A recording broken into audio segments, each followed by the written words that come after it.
किसी दूर गांव में भूषण नाम का एक व्यक्ति रहा करता था। भूषण इतना दान पुण्य करने में विश्वास रखता था और हर कोई उसकी बस तारीफ करता था। भूषण के पास भले ही अपने खाने को कुछ न हो, लेकिन वह दान पुण्य करने में कभी पीछे नहीं हटता। एक रोज सुबह सुबह भूषण खाना बनाकर जैसे ही खाने बैठा, उसके दरवाजे पर एक साधु का आना होता है। कुछ खाने को दे दो बेटा, कल से भूखा हूँ, कुछ खाया पिया ही नहीं है और अब तो चला भी नहीं जा रहा। अरे साधु जी, आप अंदर आइए और मेरे साथ बैठ के खाना खा लीजिए। अरे इतने खाने से मेरा पेट नहीं भरने वाला। कोई बात नहीं, मैं आगे मांग कर खा लूंगा। तुम खाना खाने बैठे हो तो खा लो बेटा। अच्छा साधु जी, यह खाना आप ही खा लीजिए, मैं भूखा रह लूंगा क्योंकि रात में मैंने खाना खाया था। इतना कहकर भूषण अपनी थाली उस साधु जी की तरफ बढ़ा देता है। साधु जी भी खाना देखकर दोनों हाथों से जल्दी जल्दी खाने लगता है और खाना खाने के बाद साधु जी भूषण को ढेर सारा आशीर्वाद देते हुए कहते हैं, भगवान तुम्हें हमेशा खुश रखे बेटा। तुमने अपने हिस्से का खाना मुझे खिलाया है। आजकल ऐसे दानवीर लोग मिलते ही कहाँ हैं। तुम्हारा भला हो बेटा। इतना कहकर साधु जी वहाँ से चले जाते हैं। लेकिन भूषण को भी भूख लगी थी। अब वो रसोई में जाकर रसोई में रखे डब्बे को देखने लगता है, जिसमें अन्न का एक दाना भी नहीं था। चलो कोई काम देखता हूँ, कहीं से खाने पीने का बंदोबस्त तो हो जाएगा। बस उस बेचारे का पेट भर गया, मुझे बहुत सुकून मिल रहा है। अब भूषण घर से निकलता है। तभी उसे गांव का मदनलाल देखकर अपनी पत्नी से कहता है, अरे कब से यह अनाज की बोरियां अकेले ही उठा रहा हूँ। अभी भूषण को बुलाता हूँ, तुम देखना वह कैसे मेरी मदद करेगा। उसे तो वैसे भी लोगों की मदद करने का भूत सवार है।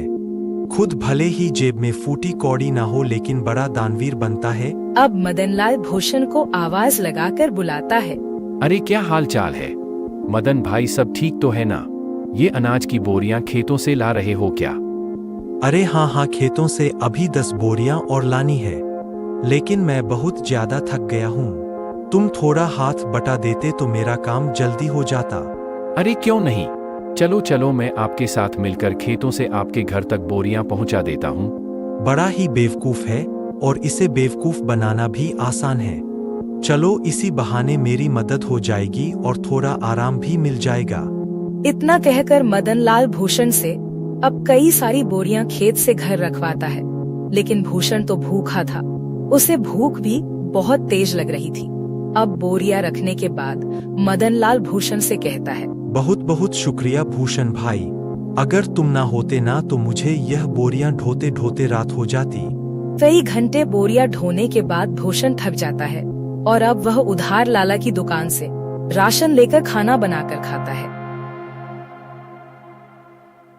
अगली सुबह उसके दरवाजे पर किसी के रोने की आवाज आ रही होती है। भूषण नींद में होता है और दरवाजा खोलता है तो देखता है उसका पड़ोसी बिरजू अपनी पत्नी को पीट रहा है। अरे अरे बिरजू, तुम अपनी पत्नी को इस तरह क्यों मार रहे हो? अरे क्यों न मारूं मेरी पत्नी, मेरी मर्जी। तू कौन होता बीच में बोलने वाला? देख बिरजू, ऐसे सुबह सुबह मारपीट करना सही बात नहीं है। पूरे गांव के लोग इकट्ठा होकर यह सब देख रहे हैं, यह अच्छा है क्या? अरे भूषण बेटा, तू भी किसे समझा रहा है? इसे समझाना मतलब अपना सिर दीवार पर मारने वाली बात है। जरूर सुबह सुबह चमेली से पैसे मांगने के लिए लड़ रहा होगा। पीने को पैसे नहीं होंगे ना इसके पास। अरे बुढ़िया चुप कर, ज्यादा बोलने की जरूरत नहीं है। आजकल के बच्चों को तो अपने से बड़ों से बात करने की तमीज ही नहीं है। अरे मैं तो तेरी माँ की उम्र की हूँ और तू है कि मुझसे बदतमीजी से बात कर रहा है। लेकिन मैंने तो नहीं कहा आपको कि मेरे बीच में बोलने के लिए। इतना कहकर बिरजू फिर से अपनी पत्नी चमेली को मारने लगता है। लेकिन भूषण से यह सब देखा नहीं जाता और वह बिरजू का हाथ पकड़ लेता है और उसे एक जोरदार तमाचा लगाता है। यह देखकर सारे गांव वाले ताली बजाने लगते हैं। बिल्कुल ठीक किया यार, इसी के लायक है। अरे अपनी पत्नी पर हाथ उठाता है और खुद को मर्द समझता है।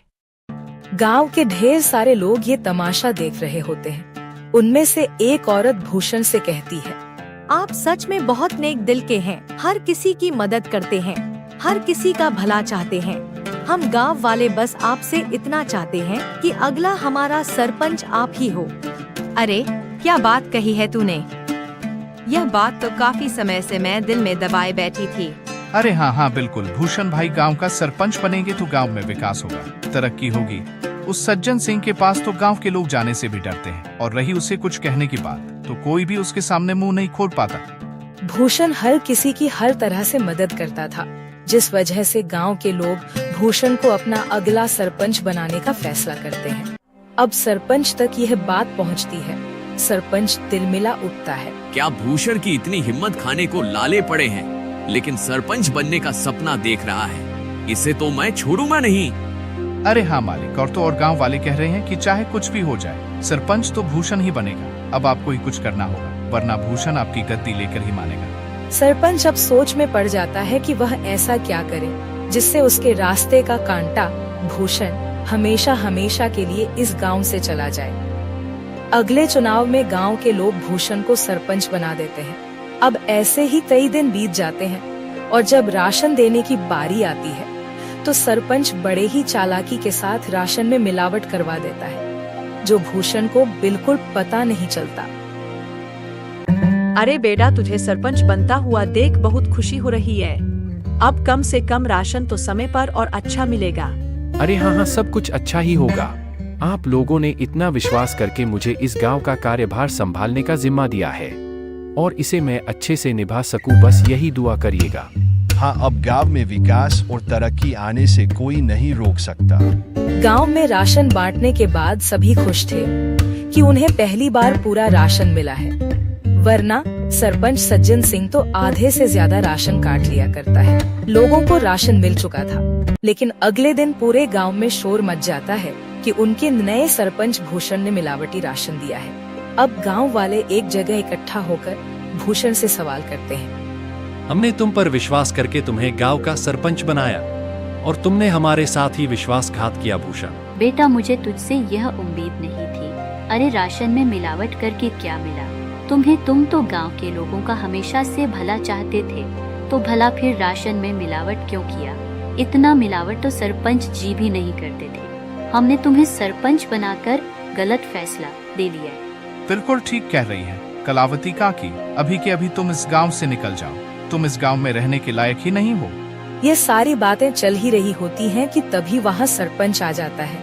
अरे हाँ हाँ, इसे अभी के अभी गांव से निकाल दिया जाए। इस पर विश्वास करके तो हमने बहुत बड़ी गलती कर दी है। अब भूषण को गांव वाले गांव से निकाल देते हैं। सरपंच और उसका नौकर बहुत खुश थे, क्योंकि यह सब किया धरा तो उनका ही था। अब गांव से निकलने के बाद भूषण काफी दूर आ जाता है। वो थक कर एक पेड़ के नीचे बैठकर गांव वालों के बारे में सोचने लगता है। जिन गांव वालों का मैंने इतना साथ दिया, खुद से पहले उनके बारे में सोचा, आज उसी गांव ने मुझे निकाल दिया। अरे राशन में मिलावट भला मैं क्यों करूंगा? और अगर मैंने गांव वालों के राशन में मिलावट नहीं की है तो फिर यह सब जरूर सरपंच का काम है। कोई बात नहीं, मेरे इतना कहने पर भी गांव वालों ने मेरा साथ नहीं दिया, मैं इसे कभी नहीं भूलूंगा। इधर सरपंच फिर से अपनी चाल चलता है और गांव वालों का विश्वास जीत लेता है। गांव वाले एक बार फिर सरपंच सज्जन सिंह को अपना सरपंच मानने के लिए मजबूर होते हैं, क्योंकि उन्हें भूषण भी धोखेबाज लगता है। ऐसे ही धीरे धीरे महीना बीत जाता है और भूषण का कहीं अता पता ही नहीं था। एक रोज सरपंच का नौकर जंगल के रास्ते घर आ रहा होता है। तभी वह दो आदमी को बातें करते हुए सुनता है, जो भूषण के बारे में बात कर रहे थे। अब वो नौकर घबराता हुआ घर पहुंचता है और सरपंच से कहता है, मालिक, मैंने दो लोगों को आपस में बातचीत करते हुए सुना है। वो दोनों भूषण के बारे में बात कर रहे थे। वो जंगल में जो झोपड़ी है ना, उसी में भूषण आत्महत्या कर लिया है, और यह करीब एक सप्ताह पहले की बात है। क्या इसका मतलब मेरे रास्ते का कांटा अब हमेशा हमेशा हमेशा के लिए मेरे रास्ते से हट गया है? चलो अच्छा है। और तो और मालिक, यह बात तो गांव वाले भी जानते हैं। न जाने उन तक यह बात किसने पहुंचाई।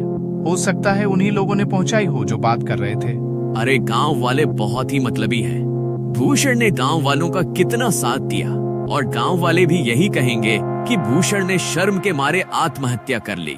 गांव वालों के साथ साथ सरपंच को भी अब पूरा यकीन हो गया था कि भूषण ने आत्महत्या कर ली है।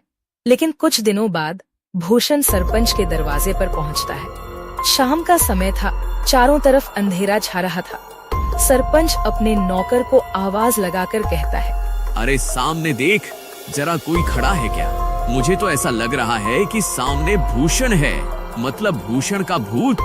मालिक, ये भूषण का भूत ही लगता है। ये आपसे बदला लेने आया है। मैं तो चला यहाँ से, मुझे भरी जवानी में नहीं मरना। मेरे 4 बच्चे हैं और 2 बीवियां हैं। सरपंच का नौकर इतना कहकर वहाँ से दुम दबाकर भाग निकलता है।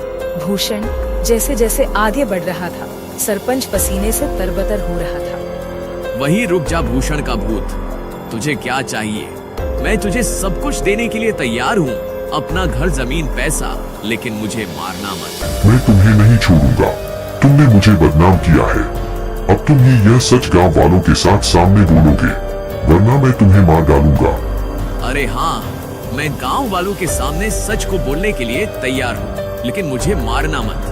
अब सरपंच रात के समय ही गांव वालों को इकट्ठा करके सबके सामने सच को बोलता है कि उस दिन राशन में मिलावट उसने और उसके नौकर ने की थी। आप लोग भले ही मुझे भूत समझ रहे हो, लेकिन मैंने अपने आत्महत्या की खबर झूठी फैलाई थी ताकि मैं चोर को पकड़ सकूं, और चोर आप सभी के सामने है। मैंने हमेशा लोगों का भला किया, तभी तो आप लोगों ने मुझे इतने सम्मान और प्यार के साथ दानवीर कहा। भाई, मुझसे गलती हो गई, मुझे माफ कर दो। मैं तुम्हारे आगे हाथ जोड़ता हूँ।